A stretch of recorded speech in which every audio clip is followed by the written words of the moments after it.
Hello, hello, everybody. I am so delighted to be here with the glorious Laura Elkaslassy, CEO of the Institute for Intuitive Intelligence. There's nothing else on her CV. That's all she does. No, that's not true. She is also the CEO of Profit First Australia. She runs the very successful Adroit Business Solutions. She's successful in almost every way that I know. She's just made a human, and this week was announced as one of the 10 best businesswomen in Australia. And I don't disagree. I'd say you would probably be at number one, right? Do they list them? Is there a rank? Can I argue with that rank if you're not at the top of it? I don't think that there's a rank at this point in time, but thank you for that introduction. Wow, makes me feel very special. You are very special. And that's why this is literally, we've got a few hours left of our 5th birthday celebrations. And of course, the most important thing that I could possibly do was to hang out with you and maybe drink. I think, hang out and drink. But have you got something there that you'd like to? There we go. How about it was fitting? And then I will have a glass together. It's Friday afternoon. We scheduled this specifically at appropriate drinking time, so that we could actually, if I can do it properly. Don't want to oh, there we go. Happy birthday to us. Congratulations. To you, darling. I'm so excited for you. Thank you. And you get like a crown. Is it like being Miss World? Do you get like a special kind of, what's it called? Do I get a tiara and a sash and all of that? Yes, that's what I was going for. Thank you. I would hope so. I hope so. I hope it's in the post. And I was talking to the postgrads earlier, and I was saying, one of the things that you and I used to do when we'd have our monthly meetings was to meet in person and do something really fun, like get our nails done or go to lunch or something. And of course, we haven't been able to do that for some time. So here's to us. Cheers. Cheers, darling. My champagne. 5 years. 5 years, baby. And I think one of the first things to do is kind of share a little bit about the journey that you and I have had as part of the Institute. So Institute began 5 years ago, but I think it was early 2016 when I turned up at a conference in Melbourne. Apple Business Conference. Yes, and you turned up. And I'm pretty sure that I freaked you out a little bit, which is hard to do. But I was almost like, I don't know what you do, but I need you in my life. And I'm pretty sure, if you've met Laura, she's very cool.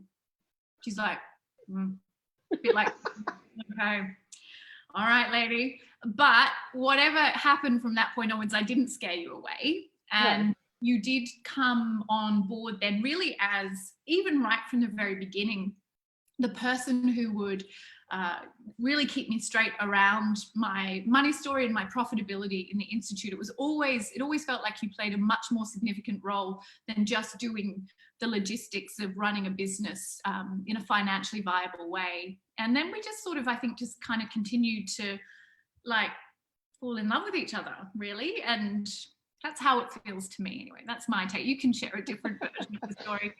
And now, you do have the title of CFO, sorry, of the Institute. It is CFO, yes. Getting my acronyms confused. Because I think for a long time, we've struggled to figure out the title that was big enough to encompass the role that you've played.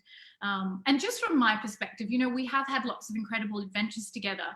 But really, I've never had a business mentor. I've never, in the sense of a coach, I've never sort of paid someone in that way. But I've always invested in good financial management of the Institute. And your role for me has always been so much more, as I say, than just kind of keeping us profitable, but actually really helping me to see the bigger picture. And very often to be the one to kind of push my vision out and to kind of say, okay, what about this? What about this? And then also, no, not that, Ricky. No, terrible idea.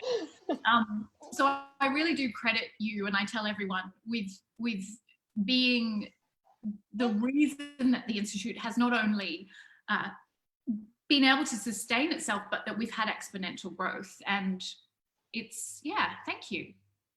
Thanks so much. Well, you're so welcome. And now I'd like to share my version of the events, if I can. I do have my little one here with me. Oh, good, because I wondered if something was going on in your lap, but no, she's just breastfeeding. It's okay, everybody. So if you hear some random noises, that's what that is. Anyway, so my version of the events was this. I was at a conference minding my own business and you basically jumped on me. I did. I really. And you're like, hi, how you going? Okay, we're working together. Yeah. And that's how it started. And no, I wasn't scared of you. I was a little bit like, wow. But I loved it. And it's been great. Right? Sorry? Still to this day, a bit like, wow. Wow. No, not at all. I think it was because it was so unexpected. Do you know what I mean? Like neither one of us, I don't think, went to that conference with any expectations for anything. Do you know what I mean? Just to go, see what was happening, have a bit of fun. And it turned into something so much bigger than that. And I'm so grateful. And yes, you do credit a lot to me. But as I say to you time and time again, it doesn't matter who you have on your team if you're not the one driving where you want to go and you're not taking the action and you're not the one that's actually, you know, coming up with the ideas and really driving that home. And I tell you what, out of all of the people that I work with, you are like a bull out of the gate. You're like, yes, we're going to do this and it's going to be here. And I think we're on one path. And then 10 minutes later, you're like, oh, by the way. No, not really. I think you're amazing. Oh, baby, thank you. But yes, I agree with you. I think that that it's the combination of our energies, and I find you to be an incredibly grounding force for me, because I think, like a lot of well, I'd say a lot of maybe women in business generally, but spiritual women in business, we can be so sort of generative in our ideas and our energy, and it all gets very heightened and a bit hyper some of the time. And what you've done for me is really kept me focused on what's the big picture. Where are you really wanting to go? And to keep bringing me back to that, I think is the reason, well, I absolutely believe it's the reason that we've been able to grow so rapidly, because we haven't lost sight of that, because you've been able to keep me really focused, you know, and I really, in a way that feels so unique. I'm not sure anyone else has a Laura in the way that I have a Laura. Like, I know you work with lots of people, but I feel like there's a deep sense that we were both meant to, well, we're meant to meet for both of us to inform the creation of this institute. And, you know, I talk to you all the time, even now. I'm like, I don't know why I got so lucky to find you. But yes, you're right. From that first moment, I had no doubt that you had to be part of that. And we've done some really amazing things together. And I'd love to sort of talk about some of those adventures that we've had together. You know, we've traveled. We sure have. Bali with me, baby, even though I she's know. like, I don't like Bali. She didn't use that voice. I don't know, I might have. It's okay, it was pretty accurate. Yeah. I think the really interesting thing for me, one of these core moments for me was really recognizing, and I think this is a huge kind of thing that is not necessarily focused upon with women who are in business or starting their own businesses, is that I knew straight off the bat that this could be really successful, but I also knew that I didn't understand how to manage money, and that it wasn't necessarily ever going to be something that I wanted to become an expert in.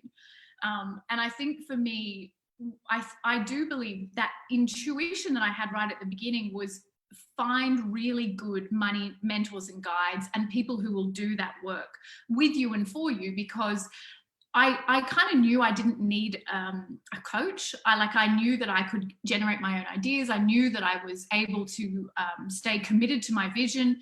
But I knew that seemingly back end stuff, which ends up being everything. If your money story and your money systems are wrong, everything goes wrong. It's not like one part of your business, it's all of it. I knew that if I got that right, that foundation, that we could thrive. And I think, I mean, from your observation, why is it that we don't necessarily think that way? Like, surely that's what a business is about, profit. Why don't we think clearly so often? Why do we invest in things we don't need, like websites and coaches and branding suites? I think what actually comes into it first and foremost is ego. A lot of the time we invest our money in something that someone's going to see straight away. And when I say ego, I don't necessarily mean ego in a bad way, but it is very much, you know, get the branding right. Let's get the marketing out there because I need to be visible. I need to be seen. Once people recognize me, then everything else will come. And the amount of times that I see the question asked, and it's such a simple question, but it tells me a lot about a person's, you know, business mindset and money mindset is, oh, what's a free sort of accounting software that I can use? Or what, like, is an Excel thing okay? And that sort of stuff. And it's just like, yes, it's totally fine. But what are your long-term plans? Don't you want to be profitable? Why would you not have these systems? And I'm talking about the basic of basic systems. I'm not even talking about what we've journeyed through, and we can go into that a little bit further. But, you know, like even just setting up, being able to, you know, track your money, not just as it comes in, but what goes out as well. And to be able to produce information when you need to make decisions. Like, how many times have you come to me and said, this is what I'd like to do. Now let's look at the figures. And it's, most people don't do that because they're not seeing themselves as successful yet. So therefore, why invest money in something that's going to be an expense, which I would actually reclassify as investment? I agree. You know, it doesn't happen. No, but I think, you know, you and I have sort of shared this frustration and this desire to change the mindset, because I think it is a self-fulfilling prophecy for a lot of women, spiritual women, because that's who I serve. You know, there's this saboteur thing going on that if I don't set this up, then I never have to truly succeed, and then I don't have to meet my own success, power, abundance, etc. And we are very easily seduced, as you say, by the bright, shiny front end thing. And often that's yes, because we've got this vision of creating a legacy and we want to positively influence as many people as possible. But it's, you know, trusting God and tie up your camel. Like, you've got to take care of those aspects. And you know, I know this isn't the language you use, but if money is energy, which it is, it's a form of exchange. If you're leaking energy everywhere whilst you're trying to create something, how will that ever be sustainable? Yeah. So I think for me, you know, I know you think I'm being a little bit sort of, you know, overstating it, but I really honestly do believe, Laura, if I was to reflect, and I am reflecting a lot this month, that meeting and that awareness that I really knew intuitively that I needed to have the best people supporting me around my money is the reason why the Institute's where it's at today. Like, I don't think anything else is more important than that. It really is. But I think that we need to couple it with the action taking. And I know I say this all the time, and I feel like a broken record when I'm talking to you about it, because we have these discussions so many times, is that yes, absolutely, money is foundational. And interestingly enough, you just mentioned that, you know, a lot of the time that people are doing the forefront stuff is because they're wanting to create that legacy. But if you have, as you say, a faulty foundation, you can never reach that legacy. And, you know, sales, and I'm going to go very practical here, sales, money, profit, energy, all of that is a foundation. If you don't have that set up correctly from the very beginning, yes, you can do other things, but you're never going to reach that level, to that legacy that you're striving for. And, you know, you were really clear about that from the very beginning. And I also have to say that, yes, you were aware of that, but you took the time to ensure that you understood. And that's the other thing, is a lot of people just hand over their business or their finances to someone who is the expert in the field and says, go run with it and make me successful in that area. You never, ever, ever did that. No. Yes, you get to a point in business where someone else can do it for you, but I'm talking about initially. Yeah, and in fact, even before I met you, I worked with another person who set up Profit First in my business and taught me how to do it. So, you know, by the time I met you, I already had that understanding, absolutely. And I think it was so clear to me. It's like, if I'm going to do this well, and I really, really want to do well, then I can't be messing about with this. And it's also, I think, one of the pleasures of getting successful is that you can then hand over the tasks that are not your natural zone of genius. Correct. I remember handing over invoicing. Oh, that was like, I made it. This was the greatest moment of my life, because the stress of trying to navigate a client relationship from I'm your spiritual mentor, as well as can you please pay your invoice, it doesn't work for me, and I'm sure it doesn't work for most people, and it just emancipated me from that role. And I think these are the things that we don't necessarily think about as markers of success, but that was huge. When I knew that that was no longer something I had to manage, then I knew that I could handle anything, because I wasn't having to complicate that client relationship with those conversations. I like, just go and talk to my team, you know, it's fine, it's not my job to manage that for you. And I do think that has allowed me to sustain myself, because it's also about sustainability. Right. And that idea that if we're trying to do everything, that we will find ourselves unable to do anything very well. So just making sure you're having a drink. I'm just going to top mine up a little bit. Mine's going down very well. Nice. Yeah. Is it nice, the mug? It is very nice. Thank you. Had it hand delivered today to Laura's house. Since we can't do it in person. No, right? Yeah. But yes, cheers to that. So I would love to know then, you know, one of the things that I love about our story as well is that even though you were already very successful, you know, you were about 12 when I met you, you already had a thriving business, very successful woman. You've experienced kind of exponential growth in your business journey in the same period of time, and far, far greater success than I've had, but, you know, whatever scale, it's all right. I'm not judging myself. But I'd love to hear a little bit about where you were then when I, you know, climbed on top of you at that conference to where you are now and how that's unfolded for you. Talk about a big question, RJ. 5 years potted history, please. I've got plenty of Prosecco. And just highlights, what you want to tell us. For sure. I guess at that stage, I was very much concentrating on the one business. Yeah. And, you know, if we fast forward to now, there's about 3. And I've done, you know, a number of other things in the meantime. But I guess what happened for me is that I got really clear about what I wanted to do. And just like you, if I put my mind to something, I can do it. Doesn't mean I should be doing it. And so our relationship, when we, you know, business relationship as well, when we first started, I was literally doing everything because one, it's part of who I am. I need to understand the nuts and bolts and do the doing to then be able to go, all right, let's just pull it apart and redo it and do it in a different way.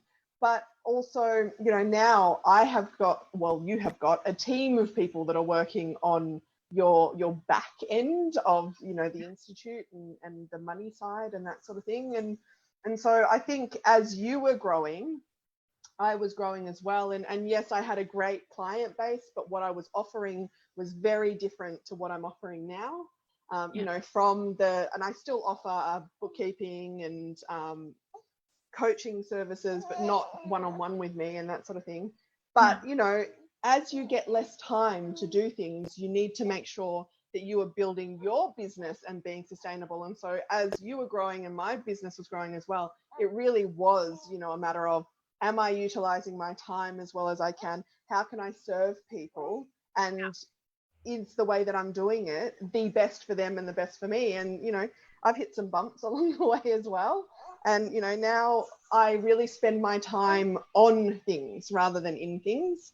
And, you know, I do the big picture stuff, but yet I'm very much in the implementation as well. I'm not necessarily doing the implementation. And so, so now I've got Profit First Australia, which, you know, I am training other bookkeepers, accountants and coaches in Profit First so that they can serve businesses all around Australia. To be able to help them just like I have done. And so like that is my dream business. Yeah. Because I am doing only the things that I want to be doing. And you know, then so I've done a lot of different things and I'm very happy with where I am now. Yeah. And now you can do things like, you know, for me, you very generously come into my programs and you pass on your wisdom to my students, both in the 3rd level and our postgraduate program, because, you know, you and I share that deep understanding that if these women truly desire, which they say they do, to create their legacy, they have to start with the nuts and bolts. And, you know, I think what I am so grateful for is that you're in this position where you are willing and desiring to hand that information back. Even though you could say, I'm too busy, blah, blah, blah, get someone else to teach it. You keep showing up to the Institute and to the programs because I think you share, as I do, that deep longing to emancipate passionate, soulful women from poverty, and to give them not just the nuts and bolts and that, you know, very powerful system of profit first, which is so useful. I think for me it's been a game changer because it's like storytelling, and I get storytelling. I don't necessarily get numbers, but I understand storytelling. It's, you know, it's very similar to, I interviewed Michelle Whitehead, the Institute's lawyer, on Monday. She talked about the dragons under the castle, like the things we're afraid to look at under the bed. And money and systems around money are one of those things that we're so often afraid to look at because we've either fucked up before, or we don't have any, or it's always been someone else's money, or whatever it is. And, you know, really your work in mindset and helping women change their minds about their profitability and their right to be profitable is just as potent for my students and for all those who get the benefit of your knowledge as your nuts and bolts knowledge, which is just exceptional. And just, that's where I'm like, I'm sure sometimes you must look at me and be like, is she even listening anymore? I'm deeply listening, but I don't necessarily understand. But I trust that eventually it'll land. But around that idea of magnitude and creating influence through being unafraid of money, it's huge. And I'd love, you know, what is it that we need to know most about that? Like, we're talking specifically to my audience of spiritual women wanting to create a legacy. What is it around their money mindset that trips us up so much? I think it is not actually concentrating on the money mindset. So absolutely, and this is, I say this sentence over and over again, especially in the third level, where it's like you have a toolbox already. So you, like, by doing this program, you have everything that you need, and it all applies to the exact same things that I'm talking about on a practical level.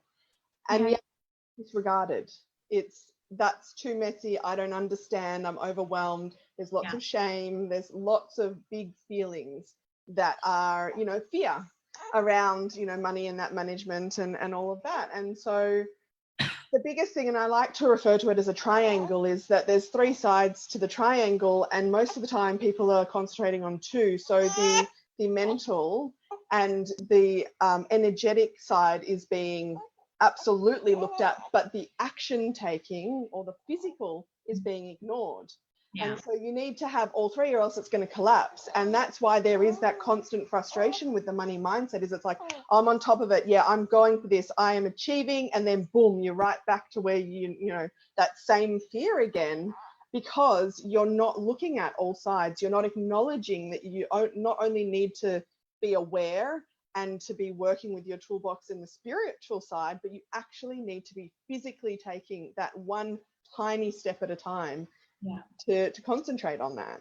Yeah, absolutely. And as you say, to educate ourselves, to take the time to understand how it works, how to do it well. You know, the quality of the way people manage money, it then influences every other aspect of your business. And, you know, I'm sure you've had this experience, and I know I certainly have, where you can have the best kind of front-end experience with someone, but if the way they manage their invoicing or payments or anything in the back end is shitty or not ethical or whatever, it eradicates everything else. So it doesn't matter if you're the world's greatest intuitive guide, if you then can't invoice properly or you mismanage something around money for your clients, that is what they'll remember. Like, that's the legacy then. And so taking the time to be congruent, that's the word I use, across every aspect of your business. Like, don't half-ass it when it comes to that. And as Michelle was saying, you know, look at the things that scare you the most and go towards those things. And, you know, for me, having, you know, all of our postgrads who've just begun have received a Profit First book, and they will get time with you. And that, to me, like, it would be unethical for me to offer a business development program without including that knowledge. For sure. Absolutely. And, you know, it is really interesting that you say that when someone's an amazing intuitive guide, that sour taste that gets left in a person's mouth when they experience something to do with admin, communication, or finances, breaks down a whole relationship, and it's almost irreparable as well. And we forget that impact. Like, how many times have you had an interaction with a business which has been fantastic up until that happens? And I know that the Institute does a whole module on ethics in business, and it absolutely applies to the finances. And if you're ignoring that side of things, or using an ad hoc system, or a bit here or a bit there, or it's confusing, or it creates those areas of tension and friction, then the person's not going to remember that life-changing experience with you. It's going to be all of the other things. And so that alone is a game changer. Yeah. Absolutely. I think the money story as well is so important, because it really helps you clarify. As I keep referring to the conversation with Michelle, but I feel like this is very much the two sides of the same coin. The legal stuff is just as vital, also probably ignored even more than the money stuff.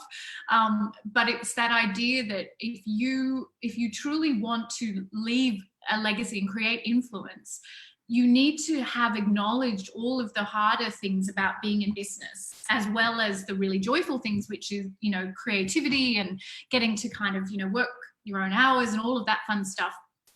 And be unafraid to set goals around that are deeply personal, as well as big, like, I want to have every woman in the world free of, fear and blah, blah, blah, whatever. Also, what are those deeply personal goals? And for me, I think I'm sure I've talked about it. We've had conversations around this. My first income goal was to earn more money than my husband. Bless him. Ex-husband. Which was not coming from a place of bitterness, but from a place of seeing my history, of seeing my mother's history, of seeing her constantly tied to the income of her husband, and really understanding that became part of my personal legacy, my personal vision, because why I had come into the Institute and creating the Institute, one of those values was freedom.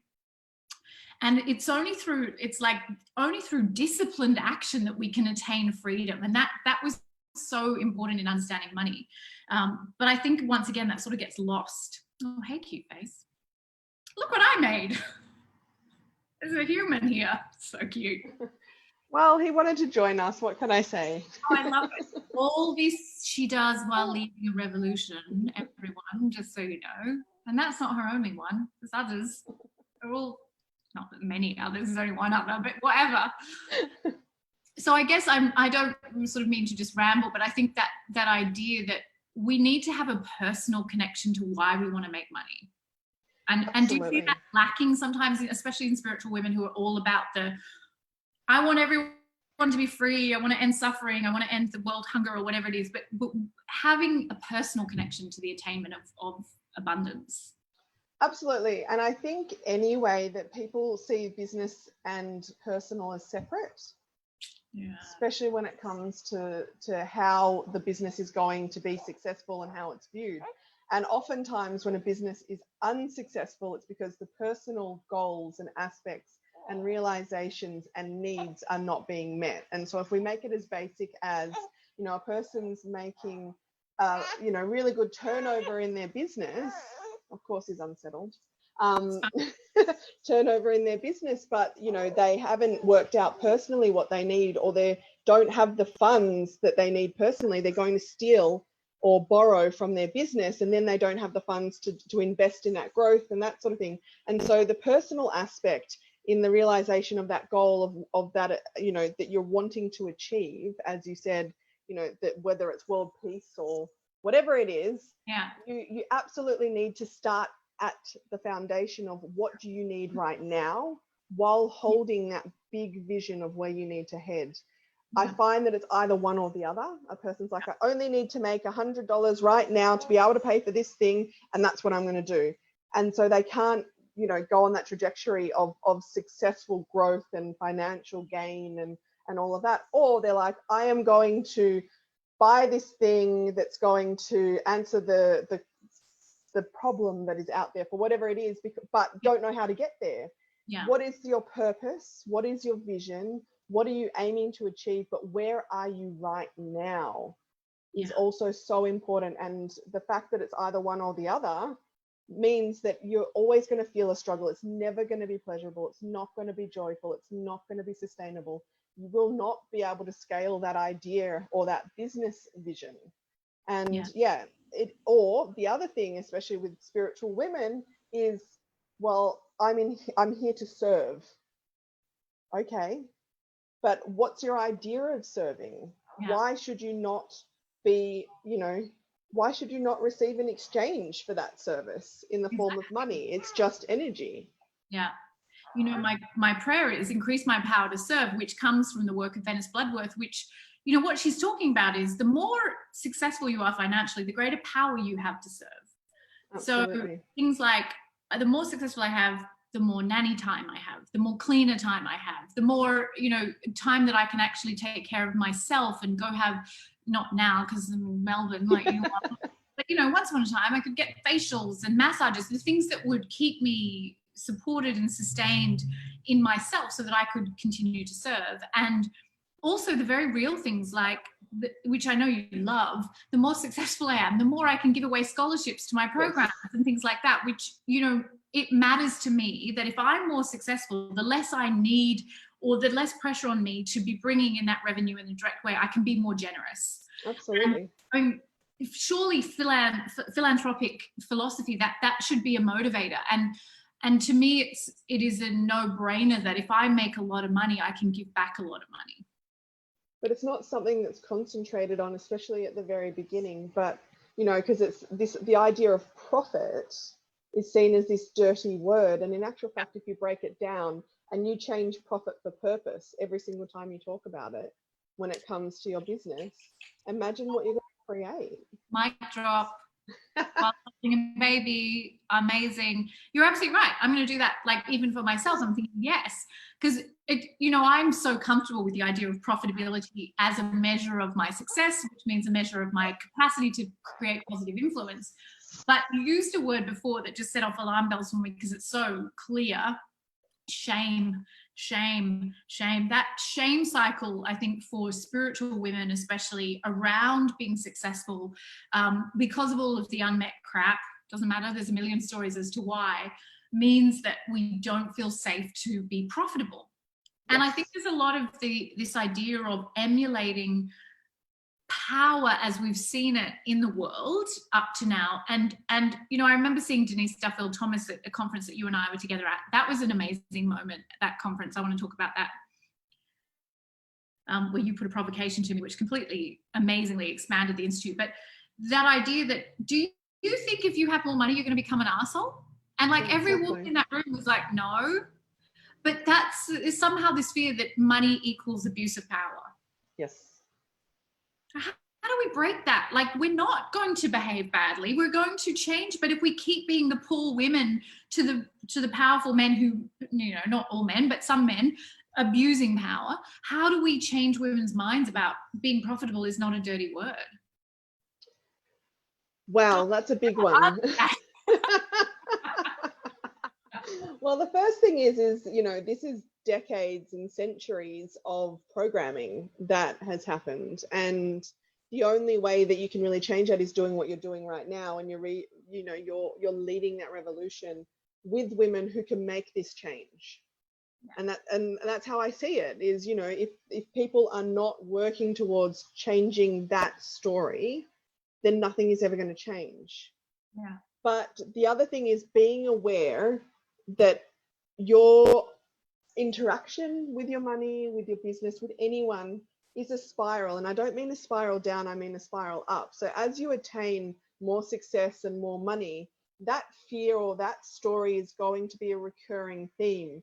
So if you don't identify what it is at the very beginning, when there isn't as much pressure on you to attain, X amount of dollars, or be where, that first step is for you, then you will ignore that until it gets so big that you will sabotage yourself, and all of the money will be lost, and or you will spend it all, or it will suddenly dry up. So all of the things that we fear will actually happen. Yeah. And so, that's huge. I remember, in the conversation with Michelle, talking about that reality that I wasn't necessarily prepared for, which is the more successful you get, the more money you got to spend, the bigger the problems get. Like the more you need legals in place, the more you have to have a bigger team around your money. There's this sort of idea, well, in my mind, I sort of didn't understand that. And that, as you say, it's not a problem as long as you got your foundations in place correctly at the beginning. If you didn't, and you get to that point, there's a very good point, it'll all blow up in your face. So, you know, I think being unafraid of success, financial success, all of that means there will be more responsibility, but that's okay if you've prepared yourself to be able to scale. It's it's huge. Don't mind him. We love baby noises. We love baby noises. I'm aware that, you know, we've gone on for a little while, but are you happy to keep chatting, or do you need to go? Absolutely. That's fine, as long as everyone's happy with the noises in the background. Even hearing it, because you're managing it like a pro. I've not heard him do anything. I'm like, if you put a little over his mouth. I haven't noticed my nose has got a little rosy, but that's all right. I'm just gonna. So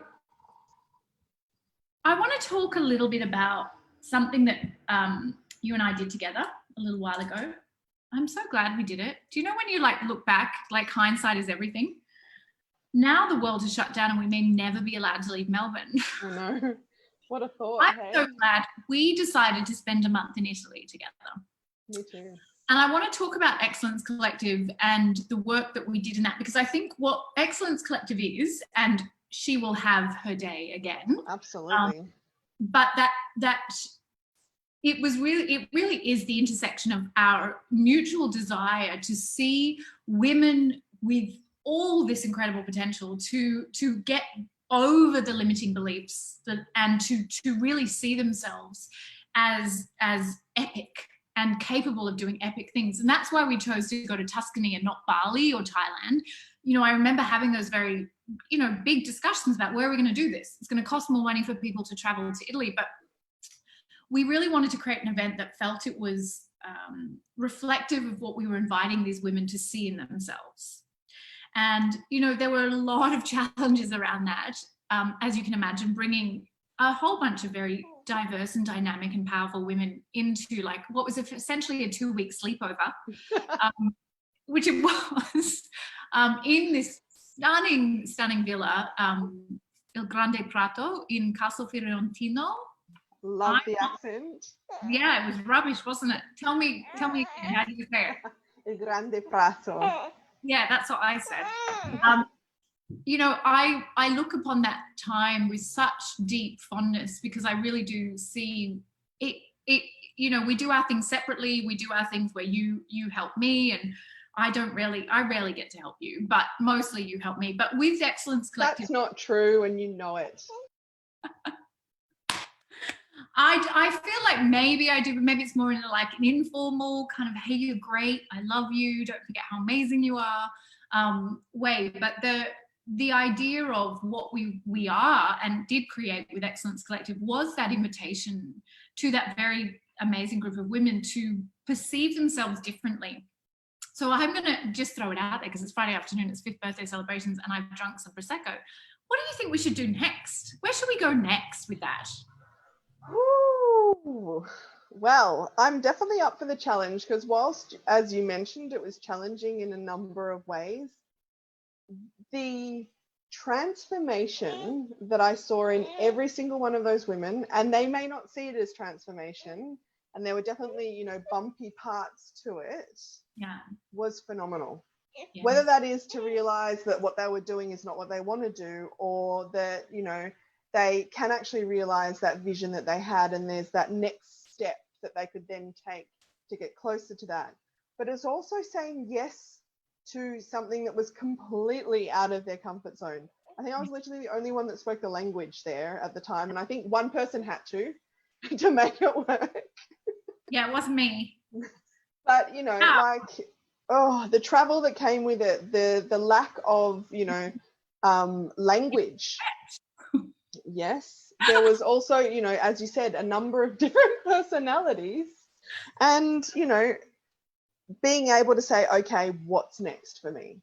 Yeah. And looking at all of that aspect. And so I don't think it really matters where we do it next, but we continue to do it in that way. Yeah. Yeah, it was a hardcore pilgrimage. And like most spiritual pilgrimages, they're not fun necessarily, but I think they're, you know, I mean, and there was a lot of fun. Oh my God, there was so much heaps of fun. There was a Good lot. food. But I think why I wanted to mention it is because I think it really, to me, is evidence of how you and I, despite having quite different businesses, have this shared vision of inviting women into their magnitude. And we've both discovered that that's a wrestle. Like, we often have to wrestle with the women that we can see this huge potential in to come into an acceptance of that. And I just think, you know, what unites us has always been that desire to take women beyond what they believe they're capable of. Absolutely. Now, you know, I'm sure you know all the stats. I don't have them on the top of my head, but around even the way now that women earn less than men, don't have as much super as men, are not as well prepared for the future as men, you know, accept less in divorces, all of those stories, like, that has to shift, right? Absolutely. Without a doubt. And you're so right. I think what we were doing is we were wrestling with these women that we could see their potential, and if they could just do everything I say. Just take a step and you will, you know, it'll really, really change your life. But that's not our responsibility. So where I come from now is I am here to help you whenever you are ready, but you have to be the one to seek it out. So until women start to seek out better, it will not change. Yeah, I agree. And I think, you know, you see me struggle with that all of the time because, like dating men, I see the potential in everyone. And that can also be, you know, it's a double-edged sword, right? So, but I do think that, you know, it's so telling that right from the very beginning, we're up to our 8th iteration now of the 3rd level, but right from the beginning, we've included training in how to run your business and how to manage your money, because you can't show up to this work, no matter how spiritual it is. That doesn't give you a free pass. God's not going to grant you a free pass, like, just because you're doing spiritual work. You have to show up for yourself.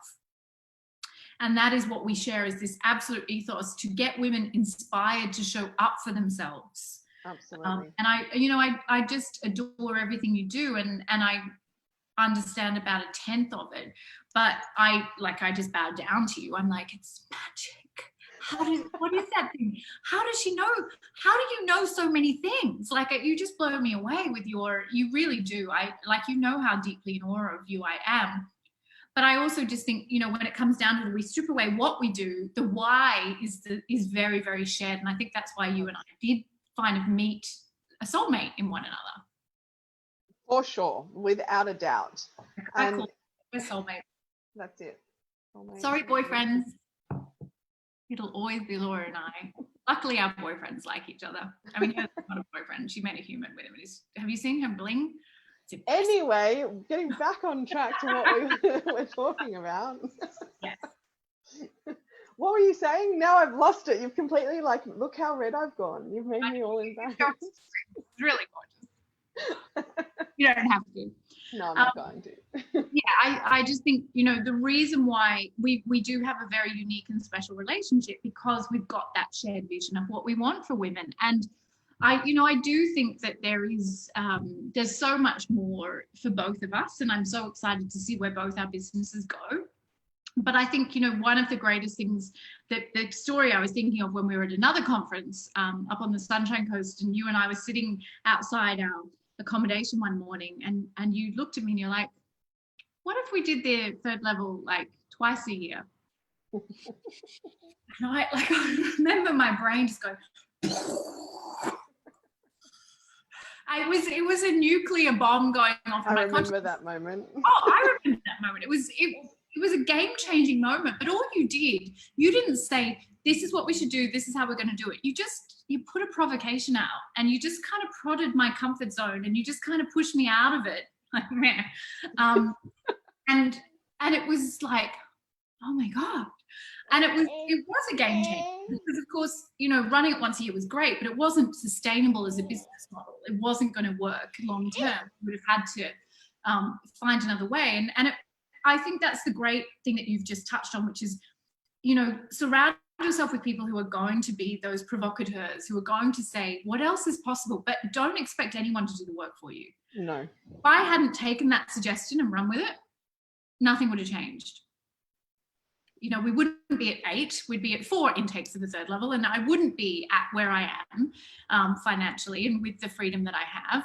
And, you know, it's all just that role that you've played. So I think you know, for anyone who's listening right now, who's wondering how you do business in this way, it really is just, you have been that provocateur and that kind of, you know, agitator, but also that absolute advocate and champion for me. But you've never done the work for me. I mean, you've done the work I've paid you for, like the back end stuff. But in terms of that inspiration, you've always made sure that I had to be the one to be accountable. And that's where I see, and this will probably set me on another tangent, so I'll keep it. No, do it. Is that the issue that I see with people that are looking for coaches, because you're looking outside, and again, it's what you teach, Ricci. You're looking outside of yourself, and if you don't take that self-responsibility, if you don't take that action, if you don't believe that you are the expert of your own business, then no matter who you work with, you'll still be in the same position. And that is what I absolutely love about you, is that, yes, I can, you know, prod at something, but it's because you truly believe that you are the expert of your own business. You are it is just part of you. And you will, yes, look at and decide that this is something that you want to try. You give things a go. And, you know, there are some ideas where I just kind of look at you. I'm like, mostly I'm good now at going, oh, she looked at me like that. I maybe should consider whether that is a good idea. Okay, I'm going to do it anyway. And then you can just be there to hold my hand at the end. But mostly I have learned to think, I think, much more clearly because of your positive influence, for sure. For sure. And I also do think that the fact that you said that you still do it anyway, that's actually a positive thing. Because and that's the thing, is you will have someone that will work with you in your business and help you to grow and be sustainable and all of that. But just because they don't necessarily agree with you does not mean that you shouldn't trust yourself. Because I'm not always going to agree with you, Ricci. It sometimes works, it sometimes doesn't. The argy-bargy between us is often the kind of most fertile ground for the next idea, is that just that you know, willingness to be unafraid to look at things from every angle and to, you know, not take things personally. If Laura says, maybe that's not a very profitable idea, Ricci, and I'm like, okay, but I still really like it. So, you know, let's look at that. What's in this space between your view and mine? And it does come back. I mean, everything I teach comes back to self-esteem. It really does. Self-esteem, you won't have the hard conversations. You won't have the courage to have the hard conversations, and you won't be able to engage with your service from the right space. So I think, you know, that, I think the future of Excellence Collective and our shared vision is really about equipping women in business with self-esteem so that they can do the hard things. And, you know, money is a hard thing only if you're not prepared to look at it. For sure. If it's not something that you're willing to embrace, it's going to always feel hard, no matter how much money you have. Like, you could have all of the money in your account, you could have more than what you think you could ever achieve, but if you don't embrace it and you don't believe in yourself and you don't invest the time and energy, then it will not be sustainable. Amazing. I think we probably nailed it. We don't need to go anywhere. The baby X is like, I'm good. Auntie Ricci is chatty as fuck. I'm waiting for their godparent invitation. Should I just keep waiting? I think that, you know, lockdown has changed a lot of stuff, Ricci. Do we want to go into that? I have had the privilege of meeting your precious baby, when we were allowed to hang out together, and I'm sure there'll be many more meetings, but he's very adorable, and he has been very cooperative for nearly an hour. So yeah, he's normally more cooperative than this, but you know, what are you going to do? This is reality. Feelings about this. Women, rise up. That's it. Overthrow the systems. Yes. I will say though, if you are watching this, whether it's live or in the replay, please take, 20 minutes a day to look at the foundations of your business and treat it with the same reverence that you do everything else. Right. Yeah. And you'll be successful. Mic drop. Yeah, I love you. I'm so grateful for you. Right back at you. Happy that we are having virtual drinks on a Friday afternoon. I think I drank more than you. Oh, don't worry, I'll catch up later. I wasn't holding the baby and trying to do that at the same time. I'm so grateful for your time as well, because I know how much you've got going on, and this is a really amazing birthday present. So thank you, and thank you for everything that you've done, and for believing in the vision. Yeah, which thank you for allowing me along the journey with you, because you are a force, and I cannot wait to see the revolution and all of these women that come to the Institute, and how they step out of the Institute, and the difference that they're going to ultimately make to the world is going to be a phenomenal one. So I'm just so proud to be part of the Celebrate 5 Your Life and the Institute. Yeah. Well, thank you, everybody. I don't know if there were questions. I wasn't looking. I don't think Jim was having too much fun hanging out. But I'm so grateful for all of you who are here and those who watch back later. And yeah, just soak up every word. She's very wise, and sometimes I'm wise, but she's very wise. Let's do it. So much love to you all.